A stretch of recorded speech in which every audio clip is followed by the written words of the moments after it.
Need a ride in the UK?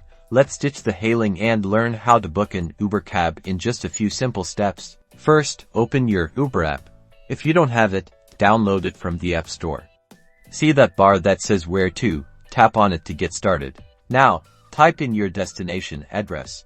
The app will start suggesting locations as you type, making it super easy to find what you need. Select your desired destination from the suggestions. Double check it's the right place.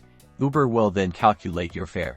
Next, you'll see the different ride options available, like UberX or Uber Comfort. Each has a price estimate. Choose the one that fits your budget and needs. After selecting your ride, confirm your pickup location.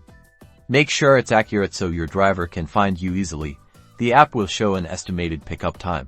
Finally, tap the Confirm UberX button, or whichever ride type you selected. Uber will now search for a driver. Once a driver is found, you'll see their details, photo, name, car, and license plate. Track their arrival on the map and get ready to go. Now you know how to book Uber cab in UK.